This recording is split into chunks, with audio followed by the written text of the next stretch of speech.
வணக்கம். இந்த வாரம் திரை விமர்சனம் பகுதியில் 2.0 படத்தோட விமர்சனத்தை பார்ப்போம். ஷங்கர் இயக்கத்தில் ரஜினிகாந்த், அக்ஷய்குமார் உள்ளிட்டோர் நடிப்பால் மிரட்டியுள்ள 2.0 படம் இன்று ரிலீஸ் ஆகியுள்ளது. 2.0 படம் ஓடும் தியேட்டர்களில் எல்லாம் விசில் சத்தம் காதை கிழிக்கிறது. ரசிகர்களுக்கு படம் மிகவும் பிடித்துள்ளது. தற்போது படத்தின் விமர்சனத்தை பார்ப்போம். படம் துவங்கியதிலிருந்தே பிரம்மாண்டமாக உள்ளது. எடுத்த எடுப்பில் அக்ஷய்குமார் வந்து மிரட்டுகிறார்.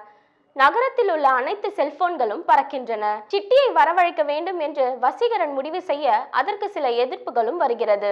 அதாவது செல்போன் ரேடியேஷன்களால் பறவை இனமே அழியும் ஆபத்து உள்ளது என தெரிந்து அக்ஷய்குமார் செல்போன்கள் பயன்படுத்துவதை குறைக்க போராடுகிறார்.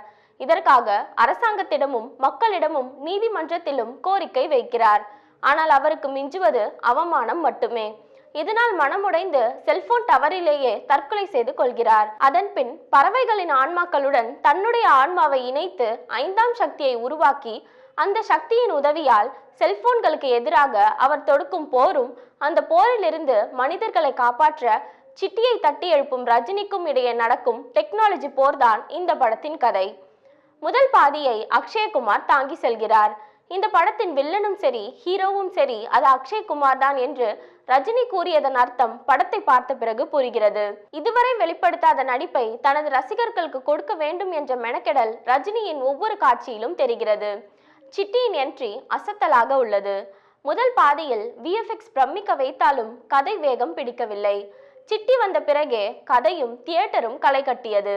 டாக்டர் வசீகரனின் கதாபாத்திரம் பெரிய அளவில் மகிழ்ச்சியை ஏற்படுத்தவில்லை. எமியை ரோபோவாக நடிக்க சொன்னால் ரோபோவாகவே மாறிவிட்டார். நாயகியை கவர்ச்சிக்கு மட்டும் பயன்படுத்தாமல் கதைக்கும் சேர்த்து பயன்படுத்தியுள்ளார் ஷங்கர். ஏஆர் ரஹ்மானின் உலகத்தர பின்னணி இசை இந்த படத்தை தூக்கி நிறுத்துகிறது. 2 பாடல்களும் படத்தின் காட்சியோடு வருவதால் பாடல்களால் படத்தின் விறுவிறுப்பு குறையவில்லை. ஷங்கரால் இப்படி கூட கற்பனை செய்ய முடியுமா என்ற அளவுக்கு உள்ளது ஒவ்வொரு காட்சியும். மேலும் கற்பனையை விஷுவலாக காட்ட அவர் எடுத்திருக்கும் முயற்சிகள் அபரிவிதமானவை. ஒவ்வொரு காட்சிக்கும் மெனக்கிட்டு ரசிகர்களுக்கு அனைத்து காட்சிகளையும் பெஸ்டாக கொடுக்க வேண்டும் என்பது ஒவ்வொரு ஃப்ரேமிலும் தெரிகிறது. 2ஆம் பாதி விறுவிறுப்பாக உள்ளது.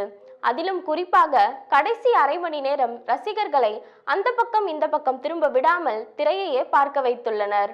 கிராபிக்ஸ் பெரும்பாலான இடங்களில் யோசித்து கூட பார்க்க முடியாத அளவிற்கு இருந்தாலும் 2.0 படத்தில் ஒரு சில மைனஸும் இருக்கிறது. மொத்தத்தில் வெறும் டெக்னாலஜி கிராபிக்ஸ் காட்சிகளை மட்டுமே நம்பாமல் நடிகர்களை சரியான வகையில் உபயோகித்து அழுத்தமான கருத்துடன் கூடிய திரைக்கதை அமைத்து தமிழ் சினிமாவில் பெஞ்ச் மார்க் கிரியேட் செய்துள்ளார் இயக்குனர் ஷங்கர். மற்றொரு திரை விமர்சனத்துடன் உங்களை சந்திக்கிறேன். மேலும் இது போன்ற பல வீடியோக்களுக்கு எங்கள் சேனலை சப்ஸ்கிரைப் செய்யவும்.